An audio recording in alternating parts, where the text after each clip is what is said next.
Welcome, sports fans, to another episode of Buffoons Sports Talk. I'm your host, Phil Melangi. I'm joined today by my fellow buffoons, Jake Hoffman and Alex Campbell. What's up, everybody? Let's get it started. We're missing Troy Alexander today because, he's got a little date with his wife today, so he's not able to make it. But hey, the show must go on. Celebrating Valentine's Day a day late. Yeah, I'll probably celebrate Monday, but I'm here. Yeah, because the show must go on. Yeah, the content's got to keep coming. On today's episode, we'll be talking about the Astros admitting cheating. Why would they even admit that? We'll talk a little bit about that. Of course, we can't miss the NBA as it's All-Star Week. We'll dive into that and also talk about current standings. And then we'll end today's episode with the UFC fight from last week with Jones and Reyes. But first, let's definitely jump right into the Astros admitting cheating during the playoffs and also their run during the World Series. I want to personally defer this to Alex since they actually screwed his team during the playoffs. So, Alex, I'm going to just throw it out to you. How are you feeling about it? I mean, obviously, the news came out a while back, but now actually them confirming it, does that anger you even more? Does that kind of just solidify? How do you feel about this right now? See, let me start by saying, if you're not trying to cheat, you're not trying to win. So I'll start by saying I remember when I was 14 years old, or 13, sorry. There were certain catchers that they would open their legs too wide and they would put their sign down, and they didn't have a sophisticated system where they would put 3 different signs down and it would be like the first, second, or third, whichever one the pitcher knew. So he was just putting one sign down. Sometimes he'd put it too far down so the first base coach could see it. And every once in a while our first base coach would say, "Hey, this catcher's doing it." So first name means a fastball's coming. Last name means an off-speed pitch is coming. That's a completely different story than installing high-tech technology into your stadium, cameras, microphones, whatever it may be, and you're not giving the other team even an opportunity to counter that cheating. Because what we did, the answer to that is, well, the catcher should learn how to put his signs down. Yep. Because the first base coach should never see that. That's on them. This is a whole nother story. I think it's completely Bush League. I think they should be stripped of their title. I think Bergman and Altuve should be suspended for the year. Certain guys didn't participate, and they've came out and said it, and when they were asked if they wanted to participate and they said no, there was no it wasn't like you must do it. So I think that the people that were involved need to be suspended. I think the title needs to be stripped away, not given to LA. I think baseball was robbed of a champion that year. It should have been Yankees and Dodgers because they screwed over the Yankees. If you look at the stats, the Yankees scored like 6, 5, 7, and 8 runs or something. In 3 games, they scored a total of 20 runs or something like that. But in Houston, they scored 2 runs. And they lost 2 games in Houston, one's down by 1 run. One of them was a walk-off by who? Altuve.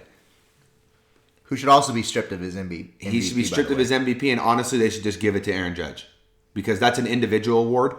I don't think a World Series title, stripping it and then giving it to the Dodgers, I think that's a little Bush League. I mean, if I was the Dodgers, I wouldn't want it, to be honest with you. You didn't earn that. Whereas I think the MVP, it still takes into account your body of work, and then the voting, if you were still second MVP voting, and then the player in front of you was caught cheating, I can see where you defer that. I think he should, and I think he'd be the youngest player to ever win one. But I think he deserves it. I think that they robbed so many people. I want to talk really quick, too, about, I don't know his name. I don't know a ton about it. But I saw an interview with a pitcher, and his team lost to the Astros in the playoffs. And they asked him, well, how do you feel about it? And he's like, honestly, I don't care. They cheated against me. I'm more worried about, and he was talking about one of his friends who came in with bases loaded against the Astros and gave up 6 runs and lost his job and never has been re-signed. And it was Jose Altuve that hit a clear the bases, So they've made people lose their jobs because they're cheating. I think this needs to be really severe. I was really happy with what baseball did right away. They struck really fast. Said $5 million, both your GM, your managers, they're both done for a year, and we're pending investigation. And they came hard. And people even said, dang, are they coming too hard? But then they didn't do anything. And then you've got Altuve and Bergman admitting that they did it. Not to mention, you've got the Houston Astros owner. Yeah, Jim Crane. Not taking any responsibility. Won't take any responsibility. Yeah.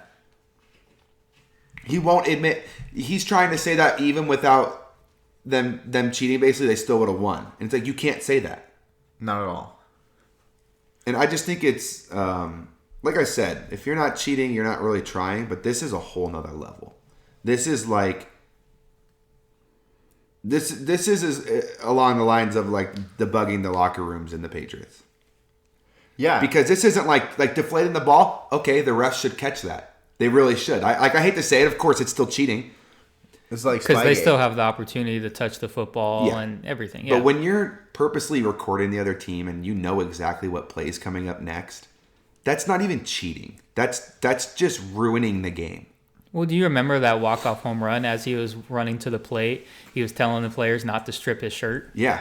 It was just so odd. You could see it as he's rounding third base. It was like a little vibration device or something. And he was telling him, no. Yeah. Don't hit it. Don't touch it. Don't knock it off. Don't knock it off. Yeah. Well, and the rest of the league knew that this was going on. I mean, a lot of players knew that this was going on, and they tipped the Washington Nationals in the World Series. I wouldn't be surprised. I wouldn't be surprised if there's a teammate on the Astros that was leaking information. I mean, I would feel like shit. I wouldn't want to win like that. Well, there's baseball players are very integrity driven, and they don't want to win like that. I'm telling you. Now, obviously, you're going to get some guys like Altuve that they're going to win and act like they did it completely. They don't even care. They have no care in the world. But there's guys on that team that I bet care. Which is crazy because I actually liked him a lot before this news even breaking. Everyone did because he's like the shortest. I'm gonna tell you what, like breaking records. He's still impressive though, but I mean, how impressive can you be if you know what pitch is coming? I'm gonna tell you what, he better come out batting at least 300 this year. If he doesn't bat at least 300 this year, like if he comes out batting 270, 265, even like 285, I think there's gonna be a lot of people that are like, hey, you know what? This guy's just a downright cheater. He's not even that good. And I mean, I don't know. I mean, Pete Rose was on the Dan Patrick show the other day, and he was talking about how if he knew what pitch was coming, he'd bat 600 or 700, you know? I mean, it's just... You guys want to hear a really good stat right here? Yeah. 2017 World Series. Jose Altuve at home batted .472 with a .513 on base percentage, a 1,028 slugging percentage, 17 hits, 6 home runs, and 12 RBIs. You know what he did on the road? 143. 268 on base percentage. 229 slugging percentage. 5 hits, 1 home run, and 2 RBIs. Tell me that's not cheating. Like, sure does make you wonder. I mean, and even Correa, the same thing. Batted .371 at home, batted .211 on the road. It's wow. I mean, those are some. I mean, that's drastic. Naturally, that's a drastic difference. Bergman at home, .273, away, .154. Naturally, people are going to bat better at home, but not that much. Not by over 100. That is such a drastic change from being home and being away. What about McCann? He batted 300 at home, and he batted 37 on the road. 3-7. He got 1 hit on the road. Oh my gosh, that's pathetic. I'm just going through all their stats. I mean, one guy did pretty good on the road, but someone's got to. But the rest of them, it's like it's a just, guy that's not cheating. You know, it just blows my mind because you start looking back at it and you go, "Holy crap! They really were just that good at home because they were cheating." And when did they stop? Did they stop? Would they have stopped? Why would you? Well, I don't think they this did never stop. broke? I think this went all the way to the World Series, and that's why they lost the World Series. Because, like I was just saying, other teams were tipping off the Washington Nationals that this was going on, Yep. and so the Washington Nationals were throwing out fake calls, and so the Astros thought that one pitch was coming when they thought an off-speed pitch was coming, when really it was a fastball right up the middle. And you're like, whoa, wow. You're wondering why didn't he swing at that? Why did he just look right at that? He's a major league pitcher in the World Series. What the hell's going on? But, I mean, they were talking the other day, there were a couple of strikeouts that were just, from the National. Now I get it. The Nationals have some really good pitchers, so I can understand where, with Patrick Corbin, and Scherzer and Strasburg that, you can throw them some different looks and stuff, but there were a couple of strikeouts where they were just striking out looking, and it makes you wonder, did they think an off-speed pitch was coming that was maybe going to be a ball or something that was a fastball right up the middle, and they didn't swing at it? I don't know. It's embarrassing on every level. I really hope that they come in and suspend him for at least a year, and they need to start stripping now. Stripping titles, stripping MVPs, stripping everything. And this was my point the other day that I made. They went ahead and they fined them. The GM and all that, I believe, was fired. But if nothing else happens to the actual players, I mean, what does that show baseball? Well, Go ahead and cheat and then just take a fine, but then you're still world champions? I'll tell you what's going to happen if no one... They got to do something. If they don't do anything, I'll tell you what's going to happen. Altuve's going to get hit by more pitchers than anyone in MLB history. I think it's going to yeah. I mean, they're going to be aiming at this guy. I think for the rest of his career, this is going to happen regardless of whether he gets suspended for a year or not. I think he's getting beamed the rest of his career, and he's a young dude. He's going to get beamed. Once a game, probably. He'll get beamed, and I don't think the players I don't care. know if it's going to be once a game, but... Well, they'll put out a memo. Maybe once a series. They'll put out a memo, but I guarantee you'll see 7th inning, Altuve's up, one guy left, and they know it's his last guy to pitch to.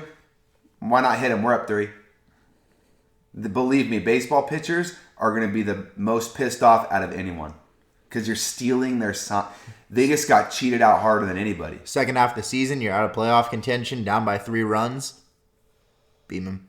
Yeah. Why not? Especially if you were one of those teams that in the American League that lost to the Astros on that playoff run. Oh, if I'm Aroldis Chapman, I'm throwing a 106-mile-an-hour pitch right at his wrist. Mm-hmm. Not even his back. I'm aiming for his wrist. Yeah, I'm shattering something. I was going to say, if it hits his wrist, it's I'm done. shattering He's something because I'm that mad. And I'll make it look not even that obvious because you hit him right in the back. Kind of obvious. You paint that inside corner right where those wrists are. Yeah. Oh, sorry. I was just... I missed. My bad. Up and in. Yeah. My slider just kind of came over a little bit and hit him in the face. As much as we love talking about this, let's move on to actual baseball itself with spring training starting Friday. How are you guys feeling about it? I'm personally excited. I'm more excited this year than I was last year. Yeah, I mean, I love having baseball back, especially right now after the Super Bowl when you really just have basketball and hockey. And a lot of times in basketball, you're waiting for the playoffs because you kind of have an idea of where the seeding is going to finish. So I'm really excited for baseball. My 2 favorite teams, the Cincinnati Reds and the Arizona D-backs, both upgraded during this offseason. Yep, go ahead. The D-backs were a great team last year.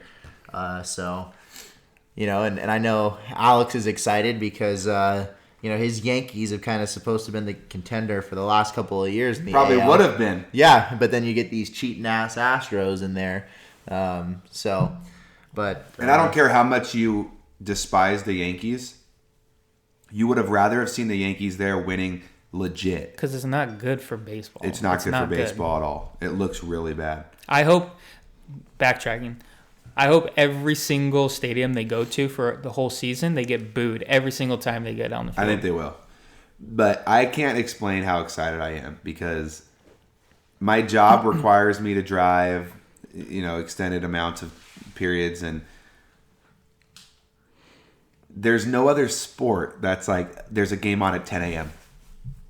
Yeah. Like basketball, you're not all getting day. Or like all day, every day for 6 months. And you put $5 on that game, and it makes it really fun just to watch it. So what I do is I prop my phone up in my van, and I've got to drive to Florence or something. It's an hour drive.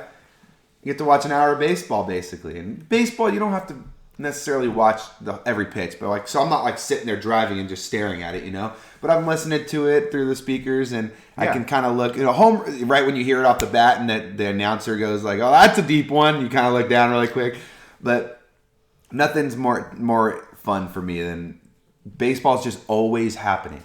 Always happen. It's not, I got to wait till 6 p.m. tonight. No, there's a game on at all times, basically. Yeah, I mean, 162 games, and as a fan of the Reds and the D-backs, I'm like, dang, that's just so much baseball that I get to enjoy, and as a real the MLB League Pass, As a real fan of sports, baseball's got to be one of your favorites because you get so much of it. Mm-hmm. Oh, it's my second favorite sport behind football, and it's close. I mean, it's close, but it is, and playoff baseball, there's nothing like it. There's nothing like it. I don't know. It's just such a different atmosphere when you go to a baseball game compared to any other sports game. Oh yeah, I love it. I can't wait to bring my son to a game too. Oh yeah. Yeah, I just can't wait. No, it's gonna be good. Yeah, we got some good teams coming up here this year. It should be pretty interesting. I know Jake is just drooling right now as he wants to talk about his Reds. He's actually wearing a Red shirt right now. Go ahead, tell what they did and why you think they're gonna be. I'm just really excited. They spent some money this offseason. They already had a lot of young talent coming up with Nick Senzel and Aristides Aquino. They got the veteran and Joey Votto. They had, Eugenio Suarez, who had the second most home runs last year in all of baseball. Just 4 behind the league total, or the league max. And then they went out and they signed quite a few players, and they've got the pitching and the hitting, I think, this year to really do some damage. But they signed Shogo Akiyama from Japan, who's 31 years old. We'll see how he does in the major leagues, but I'm pretty excited to see what he does. But then, on top of that, we've still got we got Nick Castellanos. I struggle with that guy's name a little bit, his last name, but we signed him this offseason. We signed Freddie Galvis late last season, and he turned out to be really good for us at second base. We'll probably have him moving over to shortstop because we signed Mike Moustakas as well. And so when you look at those 3 acquisitions of Moustakas, those 4 acquisitions of Moustakas, Galvis, Castellanos, and Akiyama, I'm really excited to see the hitting talent. But then late last year, we got Trevor Bauer, Sonny Gray, and Luis Castillo. Luis Castillo is a young stud. He was pitching lights out the first half of the season last year. Got to fix it up a little bit in the second half, make sure that arm doesn't get gassed a little bit. But I think he's going to look really good this year too. Sonny Gray was doing really well. Signed Wade Miley in the offseason. And on top of that, we got some additional help in our bullpen. But I like our 7, 8, and 9 with Michael Lorenzen, Mir Garrett, who's an all-star, and then Raisel Iglesias as our closer. Raisel struggled a little bit last year, but 2 years ago he did a really good job. So if he can get back to form, I really think that the Reds have a great shot at winning that division. Probably the toughest division in the National League in terms of just depth, because you got the Brewers, the Cubs, the Cardinals, and even the Pirates are a good team too. But I do think that the Reds can finish first in that division, and I think when you look at the hitting lineup, they're going to be able to hit a lot of dingers. And in Great American Ballpark, that's an easy ballpark to hit dingers in. So when you look at Suarez, Aquino, Moustakas, Castellanos all batting, I'm excited. And Joey Votto's got a top 10 on base percentage of all time. So if you got him batting second, which a lot of the analytics are saying, you want your highest on base percentage guy getting batting second now. I think that's just going to really help them put a lot of runs on the board, so I'm excited. Yeah. And Phil, you can share your excitement about the D-backs. Hey, I'm extremely excited. It's funny because last year people were, predicting the Diamondbacks to be a really, really bad team. Obviously, them losing Paul Goldschmidt, them losing Patrick Corbin during the offseason, Greinke being traded halfway through the season. So people were actually thinking Diamondbacks are going to be one of the worst teams in the league. And they actually ended last year 85-77, second in the NL West, and played very well. Have some nice young talent on that roster, especially their pitching, and had a big signing back in December, signing Madison Bumgarner from the Giants on a 5-year deal. Pretty excited about that. Just adding more to the pitching, losing Greinke, but then getting Madison Bumgarner. It's pretty exciting. Another thing that I was really excited about was trading for Starling Marte from the Pittsburgh Pirates. It was a 3-player deal. I'm really excited for him. Moves him to center field, which means we get our original Marte back in second, over at second. So I'm excited about that. And then re-signing David Peralta and Nick Ahmed, which are key players on that team. So I'm really excited for this year and think the Diamondbacks are going to do well just like they did last season, if not even better. Obviously, it's still a tough division. Rockies are never out of it. Neither are Giants. And then obviously you have the Dodgers. So if we can't win the division, which I don't see it happening, especially with who the Dodgers just recently got, definitely a nice wild card push. I'd be really excited for that. I think the Diamondbacks looked great last year, to be honest. They definitely did better They than they surprised. Yeah, they surprised a lot of people. And I think they'll still surprise people to this day. This yeah, season. they're building well. They've got good building blocks.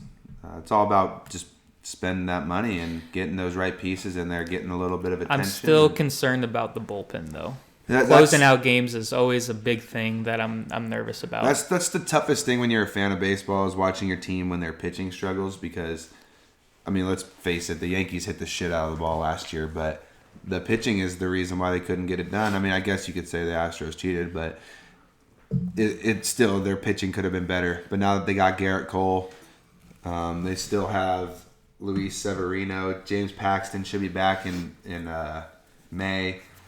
Masahiro Tanaka, and then their bullpen's really good too. With they've got some really solid pieces in there. So I'm expecting personally the Yankees. I think this year is boom or bust. I think if they don't make it to the World Series this year, I think it's a failure in my eyes. I think they're that good. I think the Yankees have that many hitters. I think if they don't make it to the World Series, it's a failure. I think that's fair. I'm so jealous. I think in the National League, Garrett Cole, I'm so jealous about that. Well, their lineup is just. They did lose Didi Gregorius, shortstop. Yeah. But in return, I mean, Estrada's not as good of a hitter, but he's a solid shortstop, so he should be able to plug the hole. But with Gleyber Torres, DJ LeMahieu, Aaron Hicks, Aaron Judge, Carlos Stanton, they're going to have so much firepower in that small stadium. There's no reason they don't go to the World Series this year. I mean, yeah, I'm hoping that with the Reds. I have yet to see the last time the Reds were there was 1990, and I was born in '93, so I want to see it happen. I want to see it happen really bad. And I think out of the National League, you're really looking at the Dodgers, the Reds. I mean, the Braves are probably going to be good again. They've been good the last few years. Well, nothing would make me happier than a Yankees-Reds or a Yankees-Diamondbacks. Yankees-Diamondbacks. Rematch from 2001 so World we can Series. spank that ass again. All right. Let's be realistic. That was Game 7 with, they won by 1 run. So if you're going to say they spanked that ass, you're retarded. Yeah, we just spanked it at the very end. Dude, he won. That was one of the best World Series I've ever watched. Yeah, and the guy that did it was roiding that year. He wasn't roiding. Oh my gosh. Why do you always bring this up? Have you looked at his stats? Oh my god. So there's no such thing as a breakout season. You would He had a continue couple- that. Clean. You would had continue 3 that. really good seasons, bro. No, one that just had, if you look at his whole stat thing, he had 3 good seasons, but there's If one that anyone just that's sticks listening, out. we're talking Okay. about Luis Gonzalez. Alex is just upset. Hold on, because, let's look up his stats. he's just mad because I know he had 57 home runs he's just that mad year, 'cause he well beat over Mariano 100 Rivera. RBIs. How many times has he hit over 35 home runs? Tell me that. And then hits 57. Okay. Maybe a corked bat? Maybe pull the Sammy? Oh my god, dude. Because you said he wouldn't take drugs, right? He wouldn't take PEDs? Because he's Luis? Trust me, he wouldn't do it, dude. Okay, so then what about corked bat? I mean, dude, just get out of here with that. Let's look at the stats. All right, Phil's pulling it up. You Right. can look at him all you want. I've looked at him. Okay, so Alex is talking about 2001, where he had 57 home runs, 142 RBIs, a batting average of 325, On base percentage, But 429. he had a batting average of over 300 multiple years, man. How many home runs? So he has How many a home year runs? total in his career. No, what's the most he's hit in a season other than 57? 31.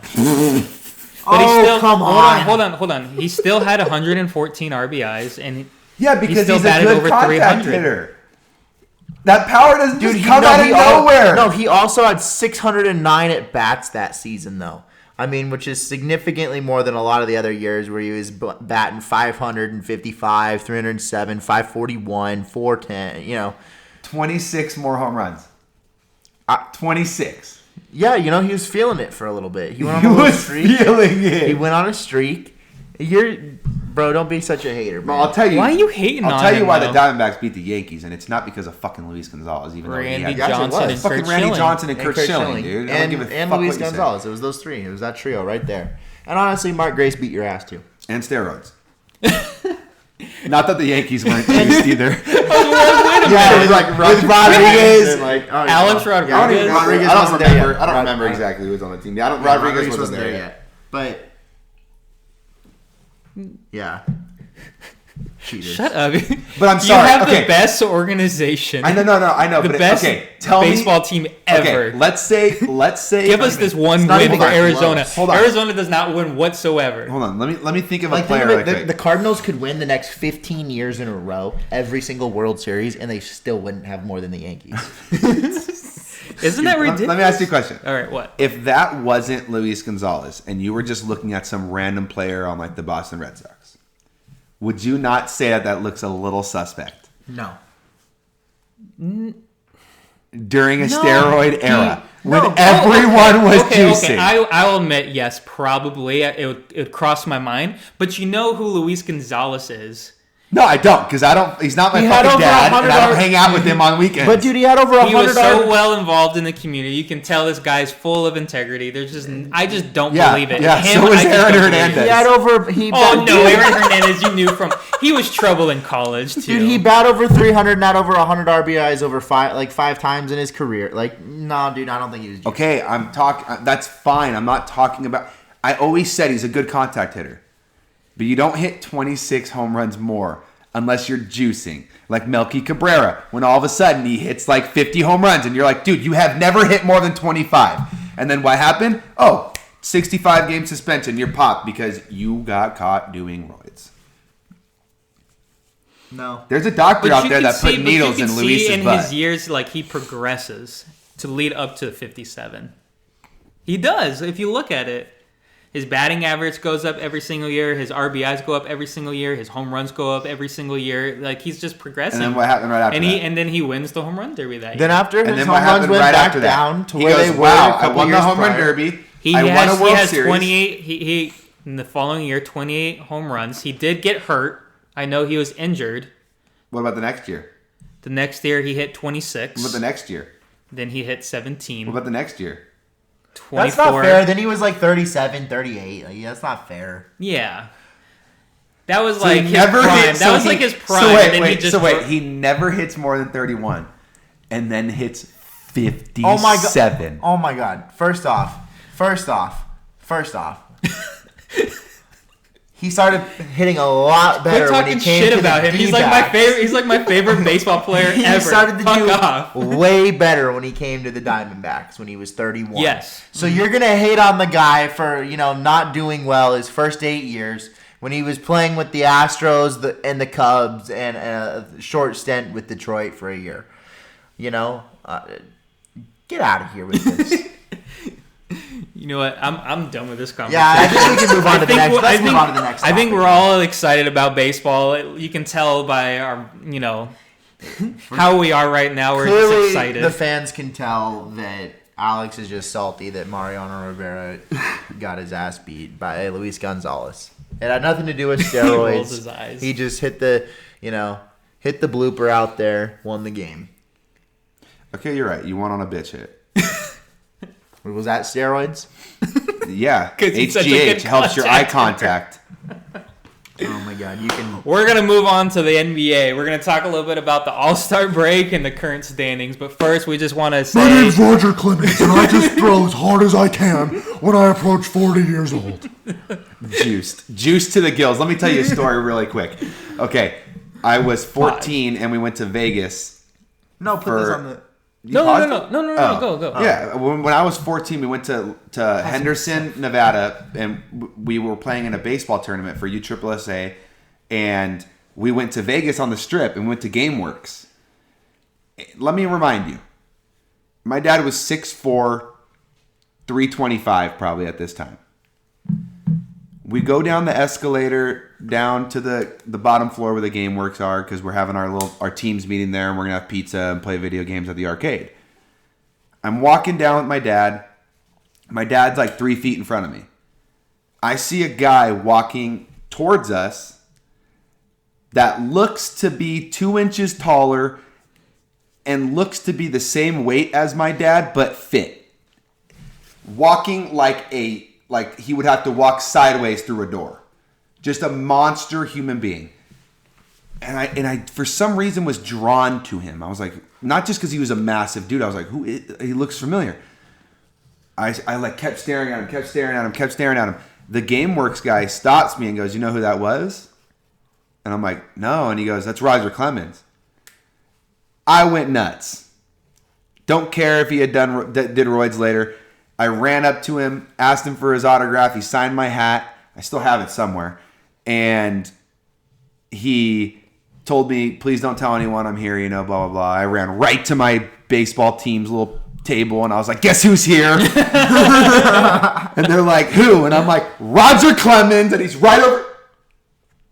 He's gone. He knew, right? You know what I'm saying? Yeah. He knew his cover was blown and it was over.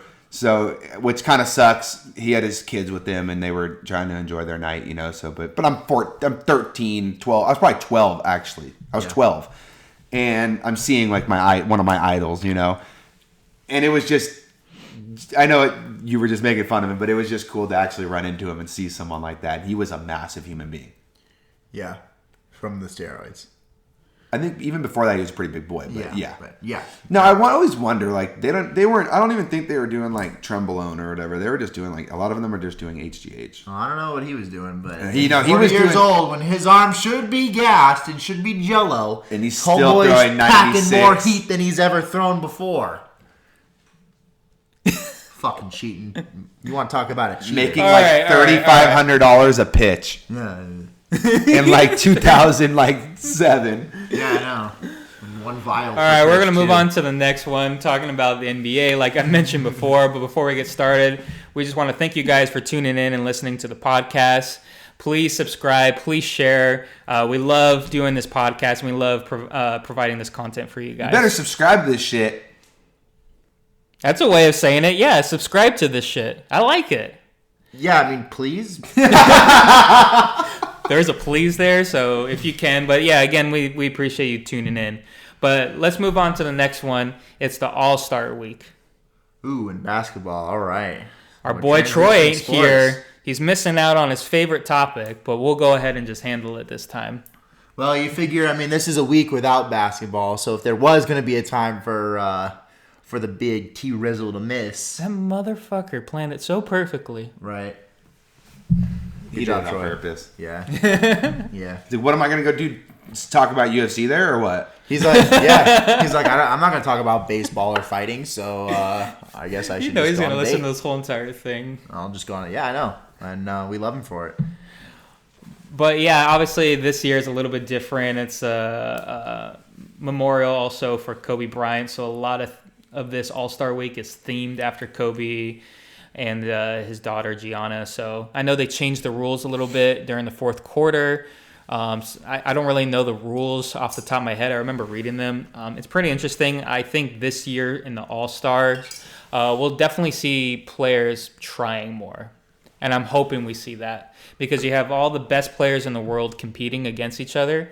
They should be competing, they should be trying. I think it's always fun. And I think this year there's a little bit of meaning behind it. So I'm actually looking forward to this year. So essentially it's 4 games,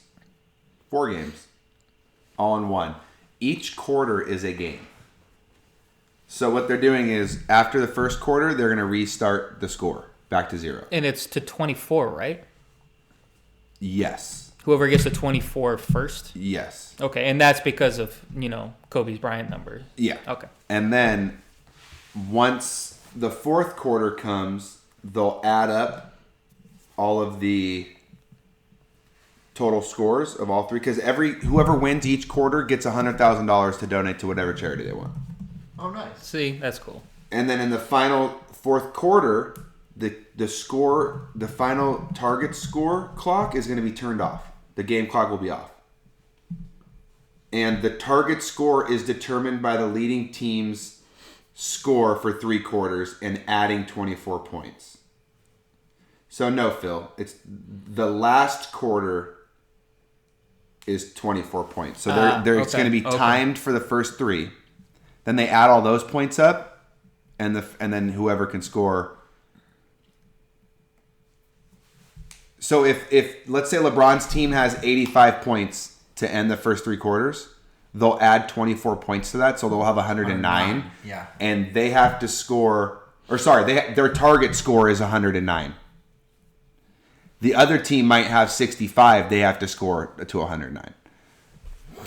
So I think it's going to be a lot more competitive because teams are going to want this money too. And they've got all these tribute badges on their jerseys, number 2, 24. That's what I'm saying. There's meaning towards it this year. Yeah, and honestly, I think the teams are completely lopsided, but that's just me. I'm pumped my boy Booker got in. He didn't get in. Well, yeah, but from Damian he Lillard, got robbed. He got robbed. He should have got in. I'm glad he's finally in, though. That's because he's on the Suns. I'm just being honest. Yeah, no, unfortunately, that's true. If he was on any other franchise. Real quick, with what you just said, it is lopsided. Right? How did Giannis mess up that bad on his picks? Is stacked. I mean, it's literally I thought the reason they did this was because the West was way more stacked than the East. But then somehow you let the teams get so stacked that it might as well be the West versus the East because you got LeBron, Kawhi, Luka, James Harden all on one. I mean, that's the West. It really is. They got the West. Hold on, I'm pulling up right now. It's crazy. Let's just draft our own conference. Okay. They have 3 players in the East. Okay. So I'm just going to name them right now. So this is Team LeBron.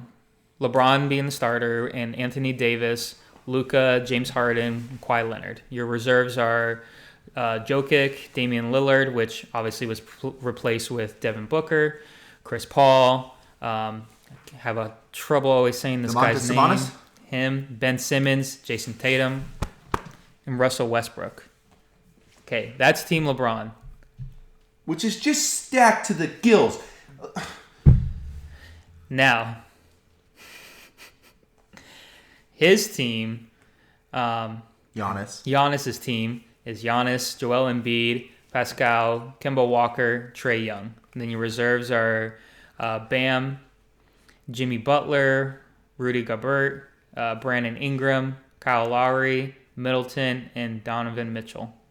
So each of them have 9 out of their 12 players from their respective conferences, and all of their starters on each team are from each conference. So it's basically the West versus the East.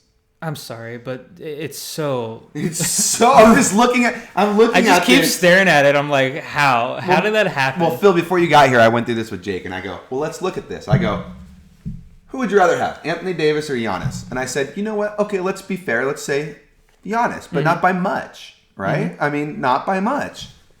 Then you go down, you go James Harden or Joel Embiid. For me, it's not even really that close. I mean, it depends how your team's built, I guess, but I think Embiid's just super inconsistent. Harden's going to score. I don't know why he was taken second. I don't know. So I take James Harden. Then you've got Kawhi or Pascal. It's Kawhi. Then you've got Luka or Kemba. It's Luka. Then you've got LeBron or Trae. It's LeBron. Trae. How did he pick? How did Giannis not get one other starter on his team that is better than the other team's same position starter? Look at the averages too, points per game. Obviously, you have Giannis too. That's 30. Or I'm sorry, Giannis, and then it's Joel Embiid with 23 points. Pascal 23.5. Kemba Walker 21. Trae Young 29. But then you look at the opposite team: James Harden 35, Anthony Davis 26, Kawhi Leonard, 27. Luka, 29. And then Watch Team LeBron, Giannis beat 25. their ass. That's just a team that just fucking scores. But maybe they don't play well together because they need the ball. But their bench is even better. Yeah. It's ridiculous. The bench is even better. And it's... I just don't even understand. Okay, Giannis might be an amazing basketball player, but he will never do business with me. Because that dude can't pick a basketball team to save his life. Maybe he did it on purpose. Maybe he's like, I'm going to carry this team. Good I'm going to put him on my shoulders. Good luck. Giannis is going to have Anthony Davis, Kawhi Leonard, and LeBron James on him. And probably Ben Simmons. Oh, this is insane. I forgot Simmons is on the bench, too. He's on the bench, man. Like, my God. they also stole probably the best point guard in the East. One of the best centers in the game, too. Yeah. And Jason Tatum? My boy. Yeah.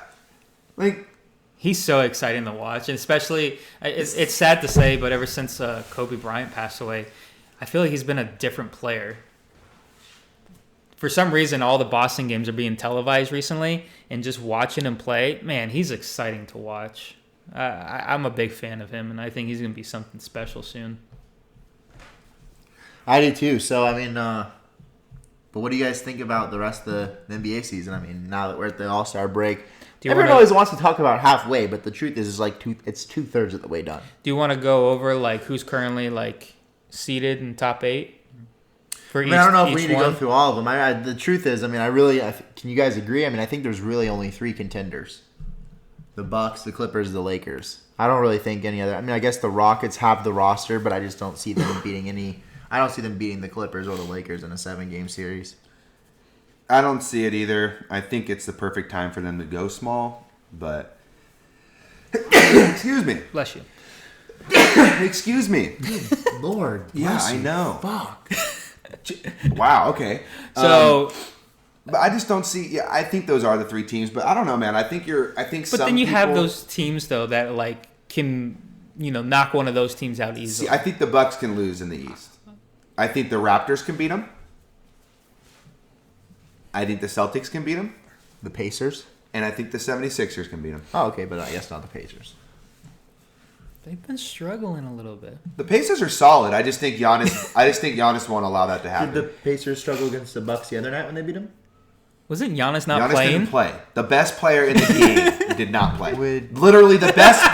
You're gloating about. Literally the best player on planet Earth. I just want to know if they struggled the other night when they played the Bucks, Phil.